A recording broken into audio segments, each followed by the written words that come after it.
Selamat datang teman-teman di dalam Potret Podcast 12 Aviation, podcast sekolah yang selalu penuh dengan kisah dan inspirasi. Kami memiliki topik yang sangat menarik nih untuk dibahas, yaitu bulan bahasa. Jadi teman-teman pastikan untuk tetap dengarkan episode ini sampai akhir, karena topik yang akan kita bahas ini sangat menarik loh. Dan di sebelah aku udah ada Pak Wawan sebagai narasumber. Halo Pak Wawan. Halo. Gimana nih kabarnya hari ini Pak? Alhamdulillah hari ini saya berada dalam kondisi sehat walafiat. Nah, perasaannya diundang di podcast kali ini apa sih Pak? Sangat bangga ya, bisa dipercaya untuk menjadi narasumber dalam acara ini. Ya, nah seperti yang kita tahu Pak Wawan di SMA 12 kan sebagai guru bahasa Indonesia. Nah, sebenarnya apa sih Pak arti bahasa itu? Arti bahasa itu alat komunikasi yang digunakan untuk berinteraksi antara seseorang dengan orang lain.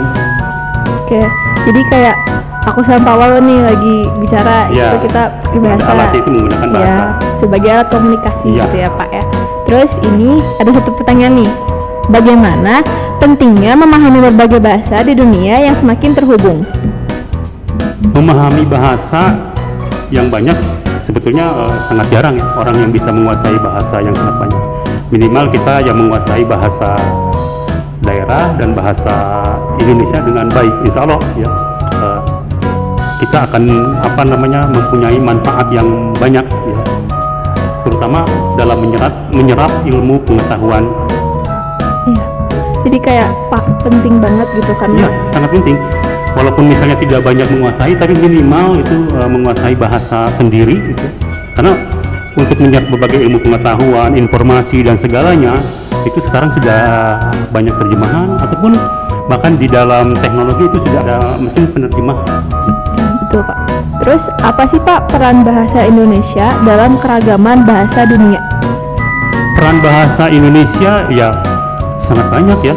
Selain menyumbang kosakata ya, orang banyak menyangka bahwa ada beberapa kosakata Indonesia, tidak banyak yang menyangka bahwa beberapa kosakata itu yang digunakan di dunia itu memang berasal dari bahasa Indonesia, terutama dari nama-nama rempah-rempah ya, nama-nama tumbuh-tumbuhan yang tidak ada di dunia lain, adanya di Indonesia, maka pasti istilahnya yang digunakan adalah dari bahasa Indonesia. Oke. Terus bagaimana bahasa dapat mencerminkan budaya dan identitas nasional? Budaya bisa mencerminkan identitas ya, bahasa bisa mencerminkan identitas budaya ya, terlihat ya. Kalau kita mengobrol ya, seseorang menggunakan misalnya bahasa daerah, kadang-kadang kita bisa melihat, oh Anda dari Medan, oh Anda orang Jawa ya, dari bahasanya itu. Atau waktu saya berbicara misalnya, atau kita dengan orang luar negeri saja kan ada bahasanya yang sedikit berbeda, kadang-kadang kita bisa menebak, oh ini dari Thailand misalnya, atau dari Vietnam. Bahkan bahasa Melayu sendiri ya yang digunakan, orang akan menyangka itu, oh ini dari bahasa Malaysia, oh ini dari Malaysia, oh ini dari bahasa Indonesia. Nah itu ya, kayak bukan dari bahasa Inggris sih Pak, kayak dari logatnya juga kita bisa tahu ya. Dari logat, dari bahasa juga ya, bisa mencerminkan bahwa ini berasal dari budaya mana. Betul. Terus bagaimana perkembangan dan pengaruh bahasa Inggris menurut Bapak?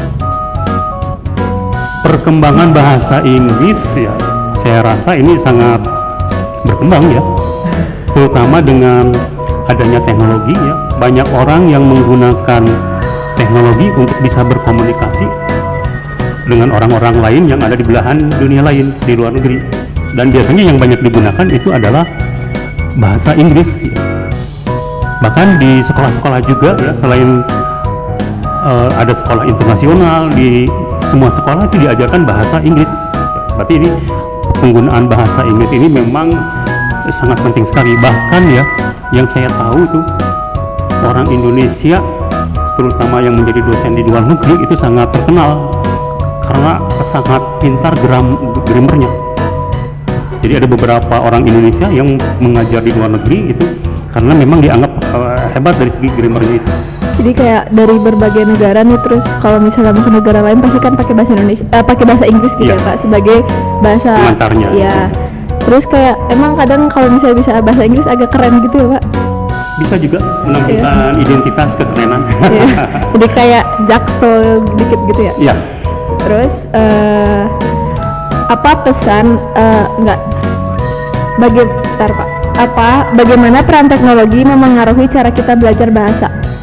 Peran teknologi ya sangat berperan, terutama dalam komunikasi kan.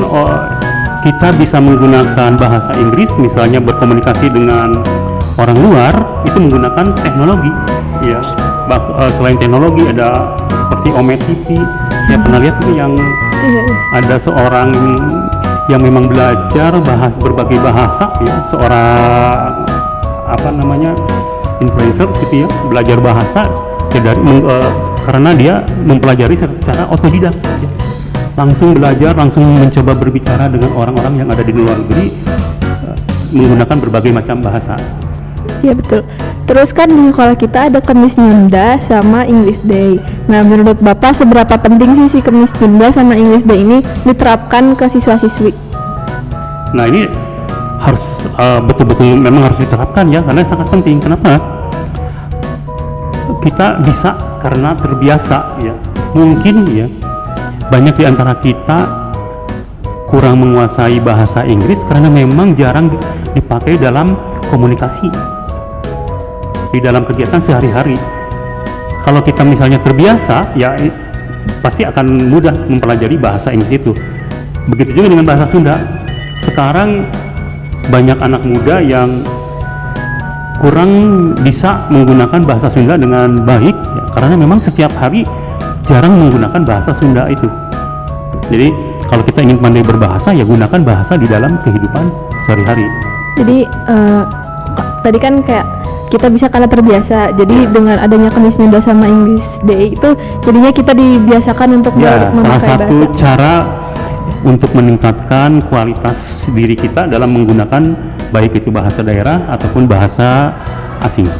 Nah, kan di sekolah kita tuh ada 3 atau 4 jurusan bahasa kan Pak. Ada bahasa Inggris minat, ada Jerman sama Jepang. Nah, menurut Bapak sendiri nih, apa yang membuat bahasa Jepang dan Jerman menarik untuk dipelajari? Kalau menurut saya bahasa Jepang dengan Jerman ya menarik untuk dipelajari ya. Orang terkadang mungkin punya latar belakang yang berbeda-beda gitu ya. Mungkin kalau dari bahasa Jepang dilihat dari keunikan bahasanya ya dan tulisannya juga, karena kalau bahasa Jepang ya, selain menggunakan huruf yang berbeda ya bahasanya juga berbeda ya. Mungkin ini mungkin juga bagi beberapa siswa ada yang ingin melanjutkan kuliah ke Jepang misalnya ya, ada yang tertarik dengan budaya Jepang ya, mungkin dengan mempelajari itu dia bisa lebih mengeksplorasi diri. Begitu juga dengan bahasa Jerman, sama saja sih dengan apa yang menjadi minat orang mempelajari bahasa Jepang gitu. Ya, tapi ada tahu Pak yang kayak dia tuh suka sama anime. Jadi dia mempelajari bahasa Jepang. Jadi ya? nonton si filmnya tuh jadi enak gitu tanpa subtitle. Jadi emang bahasa tuh bisa digunakan untuk ke favorit kita. Betul, gitu. Ya, jadi nah itu tiap orang punya latar belakang yang berbeda-beda. Yang mungkin salah satunya orang suka anime misalnya, dia lalu mempelajari bahasa Jepang. Ya sama dengan sekarang misalnya banyak orang yang sedang booming Korea ya. Banyak orang yang mempelajari bahasa Korea juga ya. Karena latar belakang yang berbeda-beda seperti itu.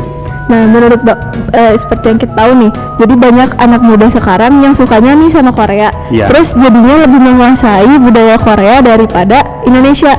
Nah, menurut Bapak itu gimana sih? Kayak mereka tuh malah lebih menyukai budaya-budaya dari Korea atau dari luar Indonesia dibanding dengan Indonesia sendiri. Jadi tantangannya bagi kita, bagaimana kita bisa membuat budaya kita menjadi menarik.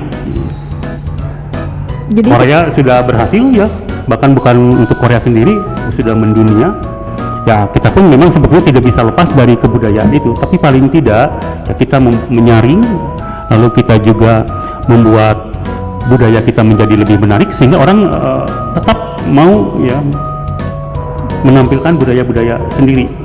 Oke Pak, jadi apa tantangan umum yang dihadapi oleh orang yang belajar bahasa asing? Tantangan umum sebetulnya sederhana sih.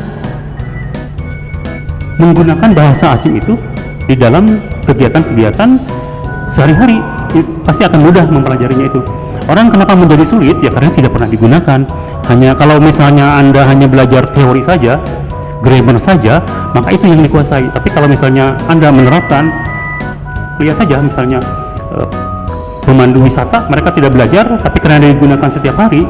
Karena yang paling penting adalah Anda mengerti, saya mengerti, itu hakikat dari komunikasi. Tapi banyak tuh Pak sekarang anak muda yang maksudnya dia tuh bisa bahasa Inggris tapi tuh kayak takut untuk ngomongnya karena ada yang lebih jago gitu, jadi dianya ragu-ragu karena dia takut salah. Nah itu, jangan takut salah gitu ya, karena salah itu adalah pengalaman yang berharga ya. Biasanya kalau misalnya kita takut salah ya kita tidak akan pernah bisa tampil-tampil. Tapi kalau kadang-kadang sesuatu yang salah itu selalu diingat sehingga kita tidak akan mengulanginya lagi.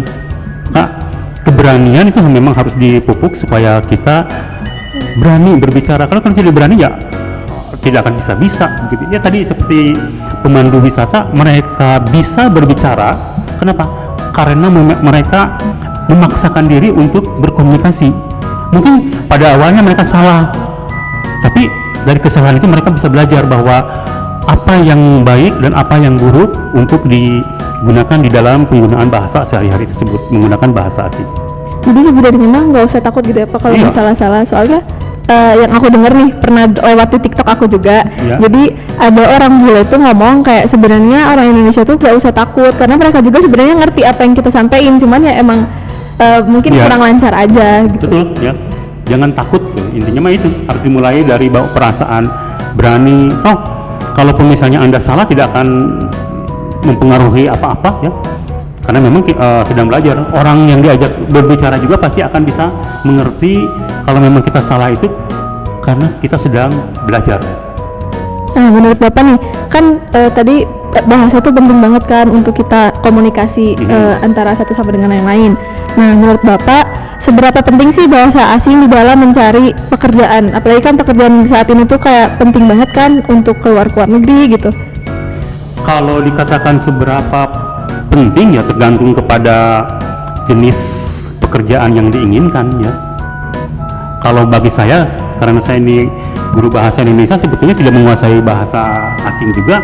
Kalau untuk pekerjaan sehari-hari yang biasa, yang tidak memerlukan bahasa asing, tidak ada masalah.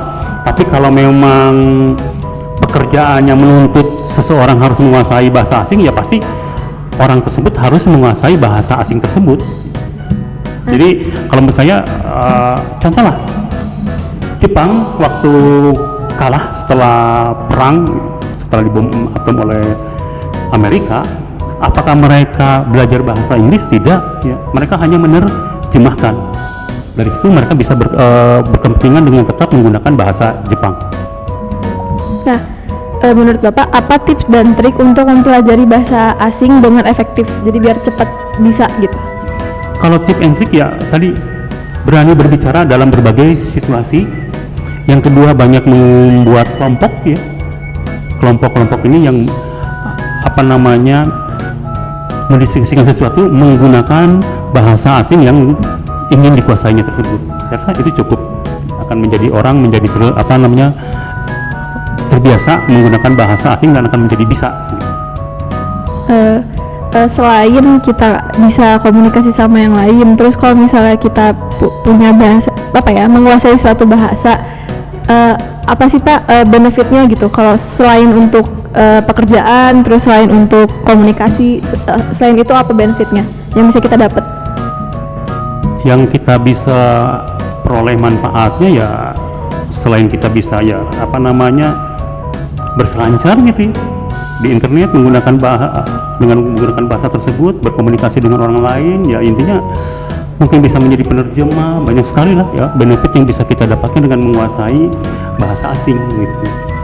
Selain tadi menerjemahkan buku, berkomunikasi, lalu juga misalnya berinteraksi dengan orang lain, pasti akan terasa seberapa besar manfaatnya. Oke. Apa pesan atau harapan Bapak untuk generasi muda terkait bulan bahasa? Ya, kalau pesan saya untuk bulan bahasa ya, terutama untuk generasi muda ya. Biasakan menggunakan bahasa Indonesia yang baik dengan benar. Insya Allah dengan penggunaan bahasa Indonesia yang baik dengan benar, ini akan lebih mempertebal jati diri bangsa kita. Itu saja. Nah, jadi buat teman-teman yang masih kayak ragu buat belajar bahasa asing, ragu untuk ngomong bahasa asing karena takut diejek mungkin sama yang udah bisa jago bahasa asingnya, jangan takut karena banyak gitu benefit yang bisa kita ambil dan bisa kita dapatkan dari belajar bahasa asing ini ya Pak. Ya. Nah, jadi itulah akhir dari episode kali ini tentang bulan bahasa. Terima kasih telah menemani kami di Potret. Saya berharap episode ini telah memberikan inspirasi dan pengetahuan baru tentang keindahan bahasa. Terima kasih ya Pak Wawan. Sama-sama. Segitu aja mungkin dari kita. Ingatlah, bahasa adalah jendela menuju dunia pengetahuan dan imajinasi yang tak terbatas. Jangan lupa untuk subscribe dan like channel kita untuk tetap terhubung dengan konten-konten menarik berikutnya di Potret. Sampai jumpa di episode berikutnya.